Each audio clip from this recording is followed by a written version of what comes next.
अस्सलाम वालेकुम। कैसे हैं आप सब? उम्मीद है कि आप सब खैरियत से होंगे। तो आज हम अपना यूनिट 17 सेट एंड फंक्शंस की एक्सरसाइज 17.5 के क्वेश्चन करेंगे। तो ये इस यूनिट की लास्ट एक्सरसाइज है, ठीक है। और इस लास्ट एक्सरसाइज के हम कुछ आज इस वीडियो में हम कुछ क्वेश्चंस करेंगे, ठीक है। तो अब हम अपनी वीडियो को स्टार्ट करते हैं और इस एक्सरसाइज का क्वेश्चन नंबर 1 शुरू करते हैं, ठीक है। तो ये हमारा यहाँ क्वेश्चन नंबर 1 लिखा हुआ है। तो क्वेश्चन नंबर 1 का सवाल यहाँ पे लिखा हुआ है, आपको दिख रहा होगा। क्वेश्चन नंबर 1 का सवाल है कि find the value of x and why if. हमारे पास पहला इसके 2 पार्ट, इसके हैं 3 पार्ट, ठीक है। पहला पार्ट हमारे पास ये दिया गया है कि x - 5, फिर ये कॉमा लिखा हुआ है, कॉमा लगा हुआ है, फिर 10 इज इक्वल टू 11, y - 7, ठीक है। सबसे पहले इसमें ये लिखा हुआ है सवाल में कि आपको फाइंड करनी है वैल्यू x और y की। x और y के हमें जो वैल्यू है वो फाइंड करनी है, ठीक है।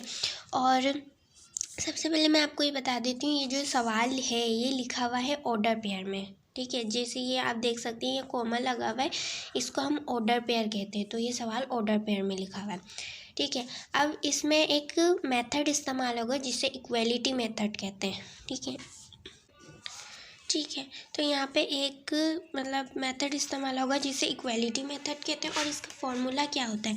इसका फॉर्मूला होता है A is equal to C, ठीक है, और बीच में लाइन लगा के B is equal to D, ठीक है। तो इक्वलिटी मेथड का फॉर्मूला होता है A is equal to C और B is equal to D, ठीक है। तो अब हम इसे आप सपोज कर लें कि हमारे पास A ये है, ठीक है, B ये है, C ये है और D ये है, ठीक है। अब इसके हिसाब से हम इस मेथड से, अब ये जो मैंने A B और C D लिखा है, तो इस हिसाब से हम अपनी एक्सरसाइज करते हैं, ठीक है। तो यहाँ पे हम लाइन लगा देते हैं एक। सबसे पहले हम इस इक्वलिटी मेथड को देखते हैं। इसमें है A is equal to C, तो हमारे पास A ये है और C हमारे पास है 11। तो इसको हम ऐसे लिखेंगे x - 5 इज इक्वल टू 11, ठीक है। और यहाँ पे है B is equal to D, तो B हमारे पास है 10 और D हमारे पास है y - 7। तो यहाँ पे हम लिखेंगे 10 इज इक्वल टू y - 7, सही है। तो ये इक्वलिटी मेथड में आ चुका है, सही है। अब हम इसको सॉल्व करते हैं। ये सॉल्व कैसे होगा? जैसे ये जो 5 है, हमें x और y की वैल्यू मालूम करनी है ना। तो जैसे ये 5 यहाँ पे माइनस हो रहा है, इसको अगर हम इक्वल टू के इधर ले जाएंगे तो ये प्लस हो जाएगा। तो x is equal to 11 minus plus 5, ठीक है। और y में भी हम ऐसे करेंगे, जैसे यहाँ माइनस हो रहा है, वहाँ जाके 10 + 7 इज इक्वल टू y, ठीक है। अब इन दोनों को हम प्लस कर लेंगे और इन दोनों को भी प्लस कर लेंगे। तो हमारे पास x की वैल्यू आ जाएगी 16 और यहाँ पे हमारे पास y की वैल्यू आ जाएगी 17, सही है। तो ये हमारे पास x और y की वैल्यू आ चुकी है। अब आप देख सकते हैं बुक में भी अपनी जो आपके पीछे आंसर है उसका आंसर, ये आंसर सेम होंगे, ठीक है। तो ये हमने पहला पार्ट कर लिया। अब हम इसका दूसरा पार्ट करते हैं। तो अब हम इसका दूसरा पार्ट करते हैं। दूसरे पार्ट में भी हमें यही दिया, दूसरा पार्ट थोड़ा अलग है। फर्स्ट पार्ट से जो दूसरा पार्ट है वो थोड़ा अलग है। इसमें हम वही कर लेते हैं, जैसे ये A है और ये B है और ये C और ये D, ठीक है। तो ये हमने कर लिया। अब इस पर इक्वलिटी मेथड इस्तेमाल करते हैं।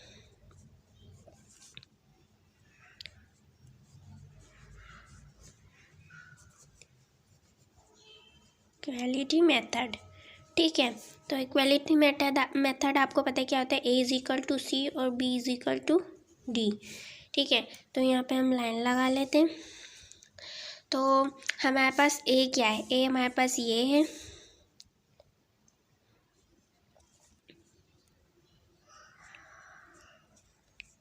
और C हमारे पास ये है,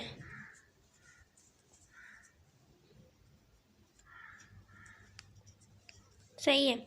अब यहाँ पे बी देख लेते हैं। बी हमारे पास ये है 5y -4 और जो हमारे पास डी है वो है 2y + 2।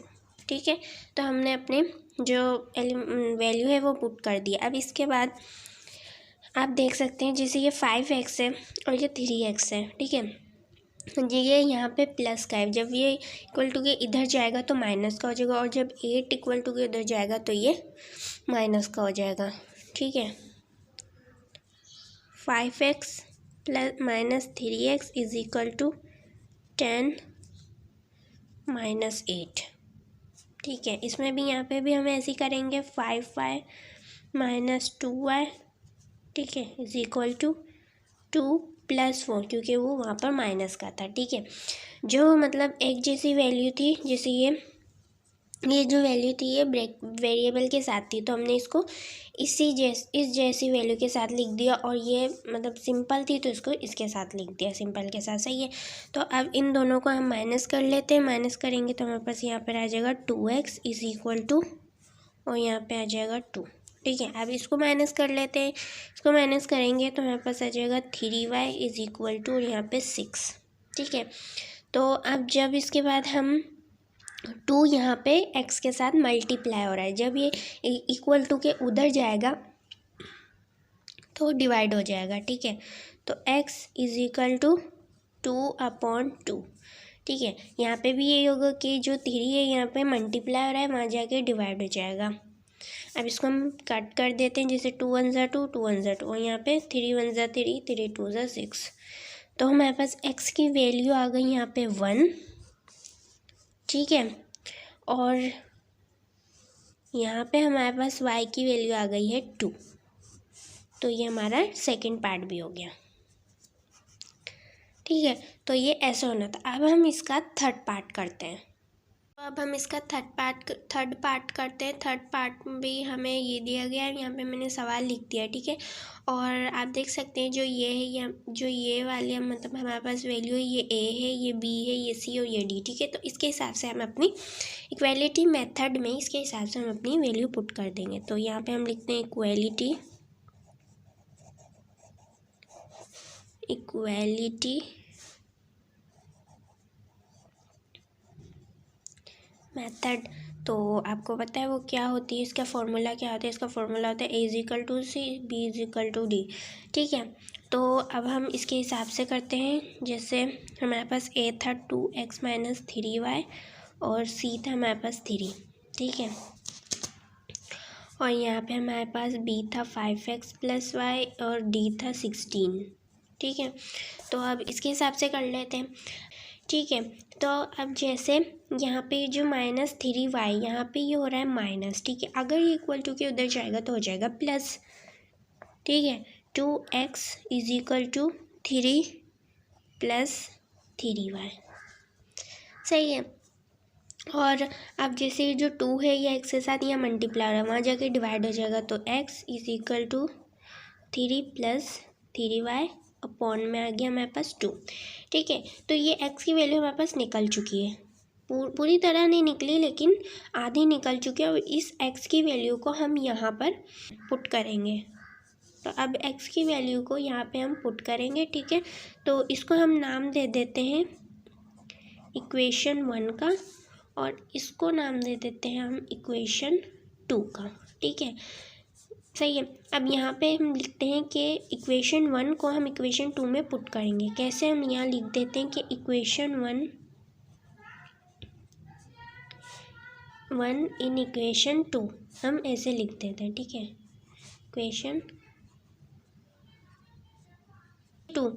अब इसके बाद हम इसको पुट कर लेते हैं, तो हमारे पास आया 5। ठीक है, 5 लिखा। x की हमारे पास ये थी वैल्यू, तो यहाँ पे हम लिख देते हैं x की वैल्यू। ठीक है, तो यहाँ पे आएगा 3 + 3y अपॉन में 2 ब्रैकेट +y प्लस, मतलब ये ऐसे ही रहेगा, और = 16 आ जाएगा। ठीक है, तो अब इसके बाद हम क्या करेंगे, इस 5 को इसके साथ मल्टीप्लाई करेंगे और इस 5 को इसके साथ भी मल्टीप्लाई करेंगे, तो हमारे पास आ जाएगा 15 + 15y + y और अपॉन में 2 इज इक्वल टू 16। सही है। अब जैसे यहाँ पे कोई नंबर नहीं है तो यहाँ पे हम सपोज कर लेते हैं 1 है, ठीक है। अब इसका एलसीएम निकल सकता है, ठीक है, प्लस की साइन आ रही है तो इसका एलसीएम निकल सकता है। अब इसका एलसीएम हम जैसे निकालेंगे तो हमारे पास ये वैल्यू आ जाएगी कि 15 + 15y, ठीक है, और plus 2y is equal to 16 × 2। तो अब ये कैसे आया मैं आपको बताती हूँ। जैसे यहाँ पे है a/b is equal two plus d, ठीक है। अब मैंने क्या किया है कि मैंने b को इसके साथ मल्टीप्लाई करा दिया और d को इसके साथ, और फिर इन दोनों को मल्टीप्लाई करा दिया। तो ये ऐसा एलसीएम निकाल लिया। ये एलसीएम जो होता है बहुत सिंपल होता है, तो आप भी ऐसे निकाल सकते हैं। सही है। तो मैंने 2 को y के साथ करा दिया तो 2y हो गया, फिर 1 को इस सारी वैल्यू के साथ करा दिया तो फिर ये वैल्यू वही आ जाएगी 15 × 1 = 15, 15y 1 = 15, ठीक है।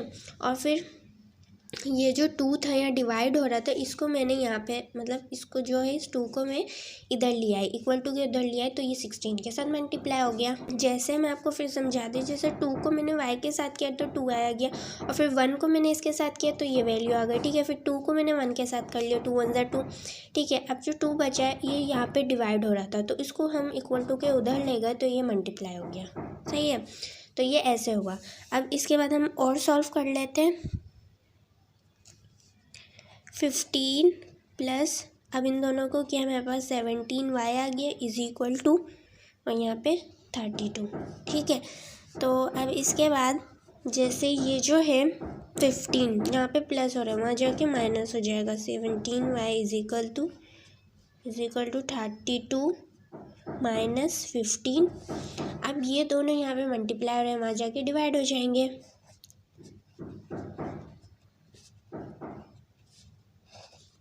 17, सही है। और जब हम इन दोनों को सबको हम सॉल्व करेंगे तो हमारे पास 1 आंसर आ जाएगा, ठीक है। मैंने डायरेक्ट ही सॉल्व कर लिया, आप एक एक करके भी सॉल्व कर सकते हैं। जैसे इनको माइनस करके फिर इसको इससे डिवाइड कर दिया, ठीक है। तो मैंने डायरेक्ट कर दिया तो आंसर तो यही आएगा और ये सही आंसर है। सही है। अब इस y की वैल्यू को हम इधर पुट कर देंगे तो x is equal to 3 + 3, y की वैल्यू थी 1 और अपॉन में 2, ठीक है। तो x इज इक्वल टू हमारे पास आ जाएगा 3 + 3 अपॉन 2, और फिर x is equal to 6 upon 2, ठीक है। जब हम इन दोनों को डिवाइड करें 2 1 = 2, 2 3 = 6, तो हमारे पास वैल्यू आ जाएगी 3। तो ये हमारे पास x की वैल्यू आ गई और ये हमारे पास आ गई y की वैल्यू। सही है। तो क्वेश्चन नंबर 2 के हमने तीनों पार्ट कर लिए। अब हम अपना क्वेश्चन नंबर 1 के हमने तीनों पार्ट कर लिए और अब हम अपना क्वेश्चन नंबर 2 करते हैं, ठीक है। हम अपना क्वेश्चन नंबर 2 करते हैं। क्वेश्चन नंबर 2 में हमें सवाल दिया गया है कि if set P has 10 elements and Q has 15 elements, find the number of elements of P × Q, Q × P and P × P। सही है। तो सबसे पहले मैं आपको बता देती हूँ ये जो फॉर्म है ये फॉर्म क्या होती है। सही है। जैसे जो P × Q बोल लें या फिर A × B बोल लें, असल में इसको क्रॉस बोलते हैं। जो यहाँ पे आपको दिख रहा होगा इसको A × B, P × Q, ठीक है। इसको जो है इसको हम बोलते हैं कार्टेशियन प्रोडक्ट। कार्टेशियन प्रोडक्ट कहते हैं हम इसको, ठीक है।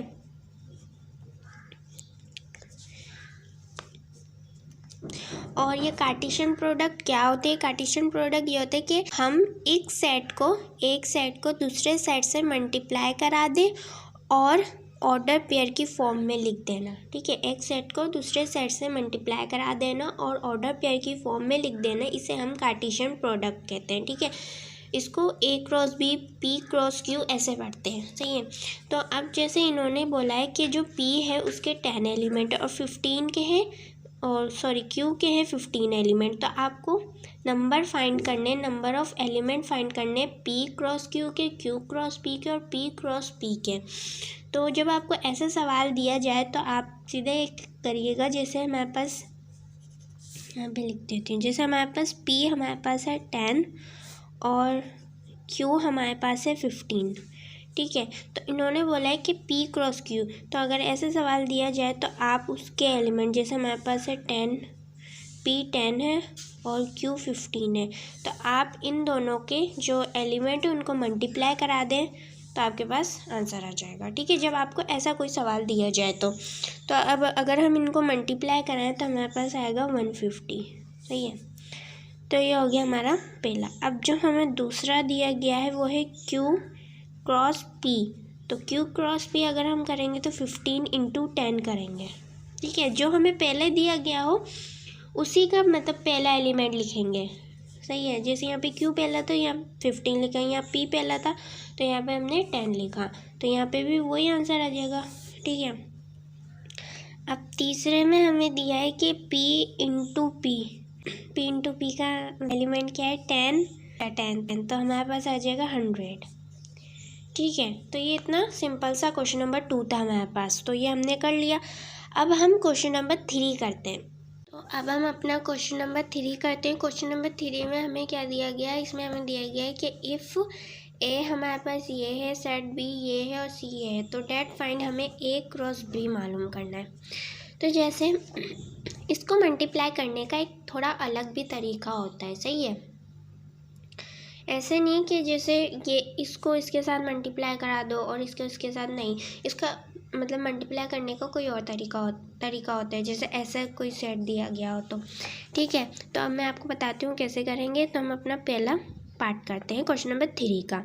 तो इसका पहला पार्ट क्या होगा, जैसे ये 1 है, इस 1 को हम इसके साथ लिख देंगे, इस 1 को हम इसके साथ भी लिख देंगे। जैसे इसको ऑर्डर पेयर की फॉर्म में लिखेंगे 1, जैसे मैंने आपको इसकी कार्टेशियन प्रोडक्ट की मैंने आपको डेफिनेशन बताई थी कि इसका मतलब क्या होता है। इसका ये मतलब होता है कि एक साइड को दूसरी साइड से मल्टीप्लाई करा देना और फिर ऑर्डर पेयर की फॉर्म में लिख देना, तो इसका मतलब यही होगा। तो अब इससे जैसे हम 1 2 लिखेंगे, ठीक है, इसके बाद 1 3 लिखेंगे और फिर इसके बाद 2 लिखेंगे, जैसे 1 2 1 3, ठीक है।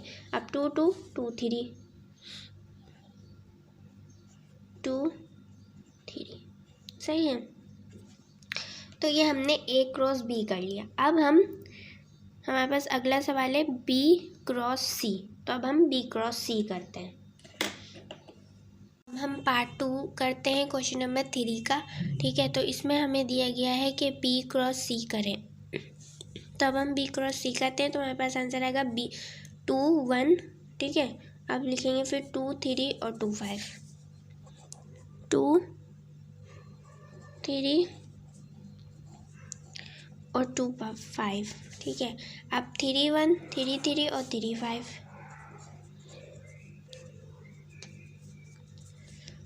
3 1 3 3 और 3 5, सही है। तो ये हमने बना लिया। अब हम इसका पार्ट 3 करते हैं। पार्ट 3 में हमें दिया गया है कि A cross B bracket B union C करें। सबसे पहले तो हम B यूनियन C निकाल लेंगे,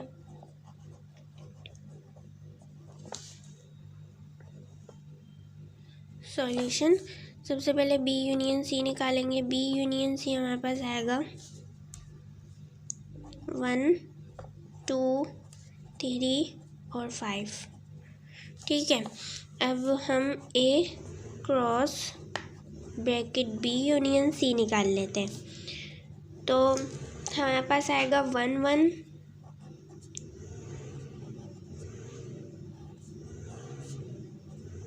ठीक है, और हमारे पास आएगा 1 2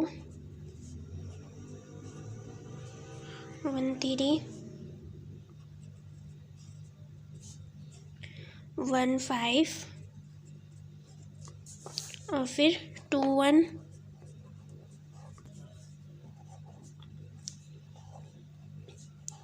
और फिर 2 3 2 5, सही है।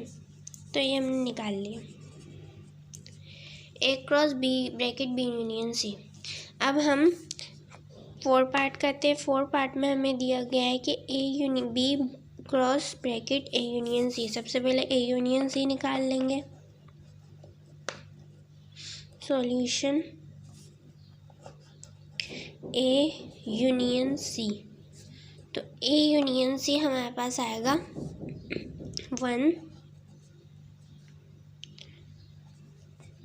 1 आएगा, 2 आएगा, 3 और 5। सही है। तो अब B in cross A union C करते हैं।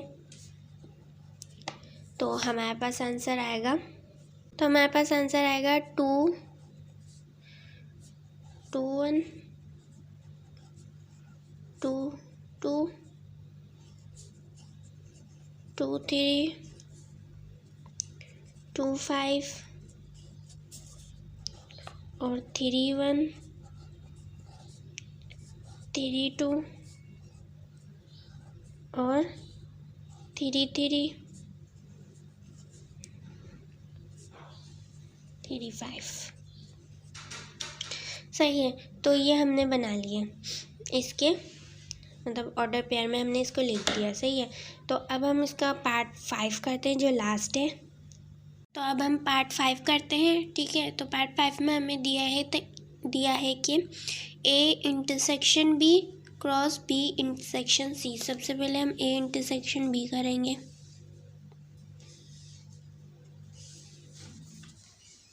B intersection A intersection B में हमारे पास आएगा 2 बस, और फिर बी इंटरसेक्शन सी में हमारे पास आएगा 3। हमारे पास सिंगल सेट आया। सही है ना, सिंगलटन सेट, जैसे मैंने आपको पहले बताया था, जिसमें एक एलिमेंट है उसे सिंगलटन सेट कहते हैं। तो ये सिंगल सेट आए। ठीक है। तो इसका जो निकलेगा हमारे पास कार्टेशियन प्रोडक्ट, वो A intersection B cross B intersection C bracket.